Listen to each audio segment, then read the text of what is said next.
जितम जगत के न मनोहिए न। ये स्वयं अपने आप में इतना बड़ा विषय है कि जिस पर चर्चा करें तो 2-3 दिन लग जाएंगे, लेकिन आज सायंकाल तक कुछ 1-2 श्लोक तो और आगे बढ़ाने। सोच तो मैं रहा था कि पूरी ये मणिरत्न माला इस वर्ष पूर्ण कर पाएंगे, लेकिन बाबूजी ने कहा कि आप चिंता मत करिए, ये जितने वर्ष तक चले इसको चलने दीजिए, और अगले वर्ष पुनः आकर के हम इस पर चर्चा करेंगे, ऐसा हमने विचार किया है। बाकी तो सब भगवान के हाथ में होता है। अग्रिम प्रश्न की ओर थोड़ा प्रस्थान करेंगे। भगवान आदि शंकराचार्य ने कहा भाई, और बड़ा संदेश अच्छा दिया हम सब लोगों को कि हम जब जब संसार के क्षेत्र में रहें तो हमारा प्रयास ये होना चाहिए कि मन और बुद्धि की लड़ाई में, और हमें अपने बुद्धि को विजयी बनाने का प्रयत्न करना चाहिए। शूरान महाशूर तमोस्तिको वा मनोजवाणैर्व्यथतो न यस्तु प्राज्ञोऽथ धीरश्च समस्तु को वा प्राप्तो नमोहम ललना कटाक्षैः। इस श्लोक की बहुत व्याख्या मैं नहीं करूंगा, मेरे मुख से ठीक भी नहीं लगा। शूरान महाशूर तमोस्तिको वा, संसार में सबसे बड़े शूरों में भी सबसे बड़ा शूर कौन है?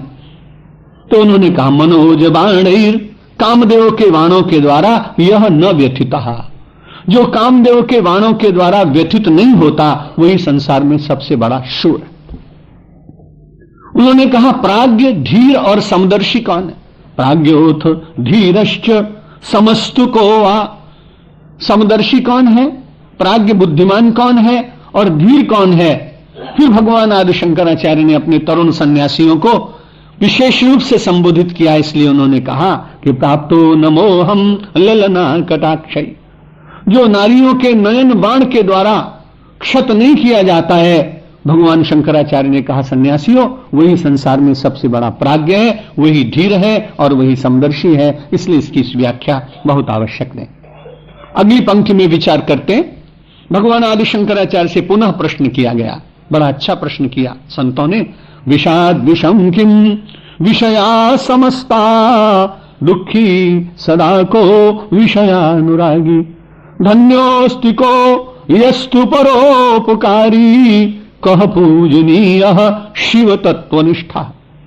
विषाद विषम किम, विष से भी ज्यादा बड़ा विष कौन सा है? तो उन्होंने कहा समस्ता विषया, जितने विषय हैं संसार के विष से भी ज्यादा विषमय।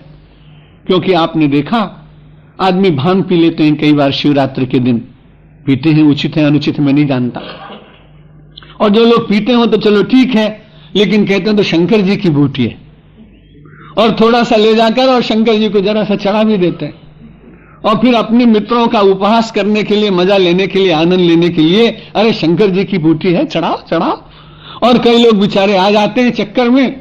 और एक बार मेरे साथ भी ऐसा हमारे आश्रम में घट चुका है, तब से तो मैंने कान पकड़ लिया, पीता ही नहीं हूं बिल्कुल, भले भगवान शंकर का प्रसाद हो तो भी ग्रहण नहीं करता। लेकिन इसमें एक अच्छी बात है कि आपने मानो भांग पी ली या कोई और दूसरी वस्तु ले ली तो उसका जो विष है वो थोड़ी देर में उतर जाता है। और भांग आदि को उतारने के लिए महात्मा लोग वहां कुछ खट्टी चीजें दे देते, अचार दे देते, उससे भी बहुत जल्दी उतर जाता। तो संसार में जितने विष हैं यदि उनका प्रभाव मानव के ऊपर हो तो वो उतर जाते हैं। कभी कभी सर्प का विष चढ़ता है तो मंत्रों से उतरता है, औषधि से उतर जाता है। कभी बिच्छू का डंक लगता है तो उसमें विष चढ़ता है तो उसकी भी औषधि मिलती है।